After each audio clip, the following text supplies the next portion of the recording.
Hi hello welcome to social post finance. నేను మీ వాసవి ఆచార్య. Right now మనతో స్టూడియోలో అరుణ్ కుమార్ సార్ ఉన్నారు. Mutual fund distributor, MF legend and wealth architect. సార్ని invite చేసి gold prices ఎలా ఉన్నాయి, తగ్గే ఛాన్సెస్ ఉన్నాయా, వీటి గురించి ఫుల్ ఇన్ఫర్మేషన్ నేను ఈ వీడియోలో ఇస్తాను. సో తప్పకుండా వీడియోని ఎండ్ వరకు చూడండి, ఎక్కడ కూడా స్కిప్ చేయొద్దు. సో మీ ఫ్రెండ్స్కి, ఫ్యామిలీ మెంబర్స్కి కూడా వెంటనే షేర్ చేసేయండి. సో సార్ని ఇన్వైట్ చేద్దామా?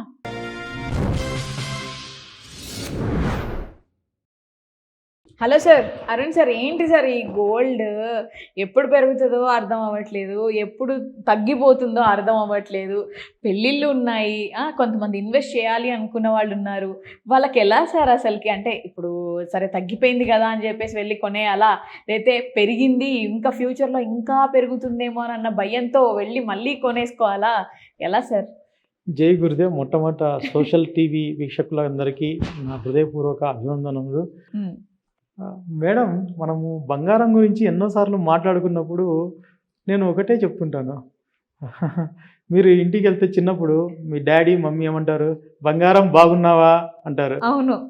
ఇంకా కొద్దిగా మామూలుగా పెరిగే కొద్దీ మా అమ్మాయి 100 కేజీలు, మామూలుగా 20 కేజీలు బంగారం అంటారు. మా అమ్మాయి ఇట్లా బంగారం అనేది మన జీవితంలో వచ్చేసేసి విడదీయరాని బంధం ఉంది. ఎందుకు అంటే బంగారం అనేది ఒక ప్యూర్ మెటల్, మనకు ఒక శుద్ధమైనటువంటి మెటల్. మనము శరీరానికి ధరించినప్పుడు ఎలాంటి ఎఫెక్ట్స్ లేనటువంటిది బంగారం.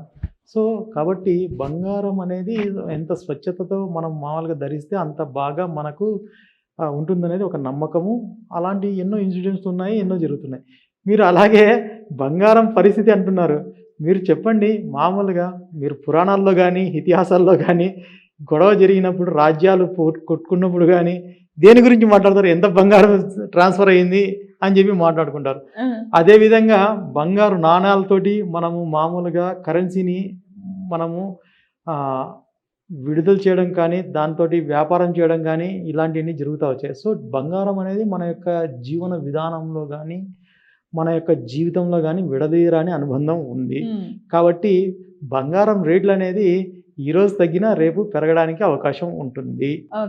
రెండవది, మూడవది, ఇప్పుడు ప్రజెంట్ ఉన్న సిచ్యువేషన్ ప్రకారం చూసుకుంటే, టెక్నికల్గా చూసుకున్నప్పుడు మీరు హయ్యర్ టైం ఫ్రేమ్స్లో బంగారం వచ్చేసి మామూలుగా మీన్ 20కి అంటే SMA 20కి అబోవ్ ఉండడం వల్ల కిందికి పడడానికి ఛాన్సెస్ తక్కువగా ఉన్నాయి. రెండవది, స్టెబిలైజేషన్ మోడ్లో ఉంది. మూడవది, ఇంకా కిందికి రాకుండా ఉండాలి అంటే డాలర్ అనేది అబ్నార్మల్గా పెరగాలి. సో ఇప్పుడున్నటువంటి పరిస్థితులలో డాలర్ అనేది అబ్నార్మల్గా పెరిగేటువంటి పరిస్థితి లేదు. ఎందుకంటే ఒకటి, డాలర్ ఇండెక్స్ అనేది స్ట్రాంగ్గా ఉన్నా సరే బికాజ్ ఆఫ్ మనం కన్వర్షన్ రేషియోలో ఈ యొక్క క్రూడ్, ఇవన్నీ ఆర్టిఫిషియల్ క్రూడ్ వాల్యూ పెంచడం అనేది యుద్ధాల వల్ల ఇది ఆర్టిఫిషియల్గా క్రియేట్ జరుగుతుంది. కానీ రియల్గా డాలర్ వాల్యూ కానీ, డాలర్ ఇండెక్స్ కానీ స్ట్రెంత్ అవ్వడానికి అవకాశము చాలా తక్కువగా ఉన్నాయి ఫ్యూచర్లో. సో ఇవి డాలర్ స్ట్రెంత్ ఎప్పుడైతే తగ్గుతుందో ఆటోమేటిక్గా బంగారు వాల్యూ అనేది పెరగడానికి అవకాశం ఉంటుంది. కానీ ఇప్పుడు బంగారు అనేది మామూలుగా మన యొక్క ఇండియన్ ఎకానమీలో చూసుకుంటున్నప్పుడు ఇప్పుడు మనకు ఏప్రిల్ టు జూలై వచ్చేసేసి మన ఏప్రిల్ టు జూన్ అనేది ఏమవుతుందంటే ఫస్ట్ క్వార్టర్ ఎప్పుడు కూడా లీనియంట్ క్వార్టర్. మనకు బడ్జెట్ అంతా ఉంటుంది. ప్లస్ మనం ఏదైనా మనకు ఒక తెలుగు నెలల ప్రకారం చూసుకున్నా, ఒక తమిళ నెలల ప్రకారం చూసుకుంటున్నా కూడా మొత్తం ఈ ఆషాఢ మాసం వరకు కూడా ఒక అమ్మకాలు అనేటివి చాలా తక్కువగా ఉంటాయి. సో శ్రావణ మాసం స్టార్ట్ అవగానే ఏమవుతుందంటే బంగారానికి మళ్ళా డిమాండ్ అనేది ఆటోమేటిక్గా పెరుగుతుంది.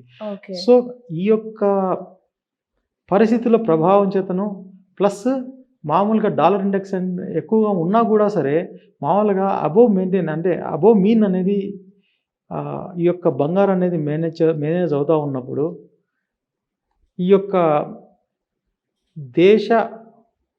మన ఆర్థిక పరిస్థితితో పాటు ఇంటర్నేషనల్ అంటే అంతర్జాతీయ ఆర్థిక పరిస్థితి కూడా ఎలా ఉంది అంటే, ఇప్పుడు రష్యా ఏమో గోల్డ్ అమ్మేసింది అన్నారు, కానీ తగ్గిందా? లేదు. పోనీ టర్కీ అమ్మేసింది అన్నారు, తగ్గిందా? లేదు.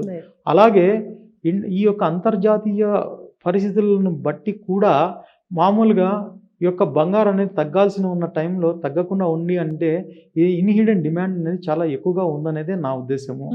రెండవది, అత్యంత అంటే స్పెక్యులేటివ్ న్యూస్ ఏంటంటే, ఇప్పుడు రేపొద్దున చైనా వచ్చేసేసి మామూలుగా ఇండియాతోటి అంటే జింగ్పింగ్ సెప్టెంబర్ రాబోతున్నాడు.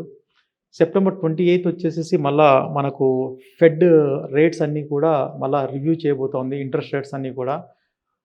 ఫెడ్ రేట్స్ ఒక్క 25 బేసిస్ పాయింట్స్ తగ్గిందా బంగారు రేటు బాగా పెరుగుతుంది. ఇప్పుడున్న లెవెల్ నుంచి దాదాపు 1.8 లాక్స్ వరకు పెరగడానికి అవకాశం ఉంటుంది. అలాగే ఈ జింగ్పింగ్ కానీ ఇప్పుడు మోడీ కానీ ఇప్పుడు యాక్చువల్గా బ్రిక్స్లో మామూలుగా ఇద్దరు ఒక దేశాధినేతలు చాలా పవర్ఫుల్ వ్యక్తులుగా మనం పరిగణించవచ్చు బ్రిక్స్ టీంలో. సో వీళ్ళిద్దరు కనుక డిసైడ్ చేసుకొని బ్రిక్స్ కరెన్సీని ఇంట్రడ్యూస్ చేస్తాము.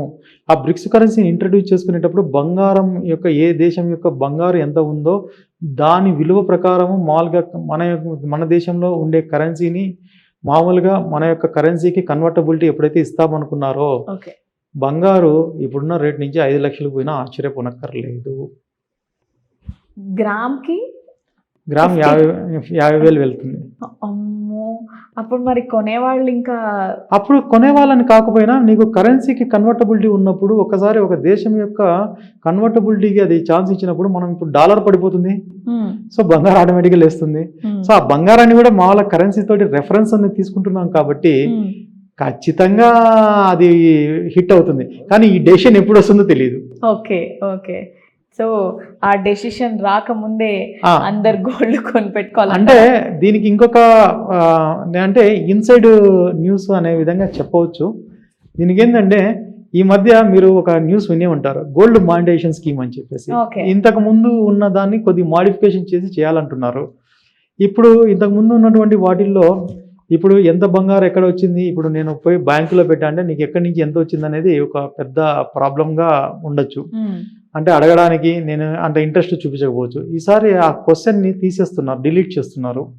సో మీరు బంగారు తీసుకెళ్ళి గవర్నమెంట్లో పెడితే ఆ యొక్క గవర్నమెంట్కి వచ్చేసి ఆ మానిటైజేషన్ తన దగ్గర బంగారు ఎక్కువగా ఉన్నప్పుడు ఏమవుతుందంటే మనం ఏదైతే ఇంపోర్ట్ బంగారు చేసుకుంటున్నా ఫస్ట్ అది స్టాప్ అవ్వడానికి అవకాశం ఉంటుంది, తక్కువ చేయడానికి అవకాశం ఉంటుంది. దానివల్ల మనకేమవుతుందంటే డాలర్స్ అనేది సేవ్ అవుతాయి, ఫారెక్స్ అనేది సేవ్ అవుతుంది. ఫారెక్స్ సేవ్ అవడంతో పాటు జీడిపికి ఎప్పుడైతే సపోర్టింగ్ అనేది రాబోతుందో ప్లస్ కరెన్సీ కన్వర్టబిలిటీ కన్నా వచ్చిందంటే ఈ గోల్డ్ మానిటైజేషన్ స్కీమ్ని బాగా ఇంప్లిమెంట్ చేసిన తర్వాతనే బ్రిక్స్ డెసిషన్ తీసుకోవడానికి అవకాశం ఉందని నా యొక్క జస్ట్ ఒక యాంటిసిపేషన్. ఇట్స్ నాట్ ఇది హైపోథెటికల్ ఐడియా అనుకోవచ్చు. సో కాబట్టి గోల్డ్ మానిటైజేషన్ స్కీమ్ అనేది తొందరగా వస్తుంది అనేది నా అభిప్రాయము. సెప్టెంబర్ తర్వాత 100% Q2 తర్వాత దీన్ని గవర్నమెంట్ ఇంప్లిమెంట్ చేయడానికి ఎక్కువ అవకాశాలు ఉన్నాయనేది నా అభిప్రాయం. Fine, thank you so much sir. అంటే గోల్డ్ ప్రియులు ఎప్పటి నుంచో వాటి మీద అప్డేట్స్ కోసం వెయిట్ చేస్తూ ఉంటారు. మార్కెట్లో ఎన్ని అప్డేట్స్ ఉన్నా కానీ మీలాంటి ఎక్స్పర్ట్స్ ఇచ్చే అప్డేట్స్ కోసం కూడా చూస్తూ ఉంటారు అనమాట. నాకు తెలిసి వాళ్ళకి ఒక క్లారిటీ వచ్చిందని అనుకుంటున్నాను. Thank you. సో గైస్, ఇది ఈ వాటి వీడియో.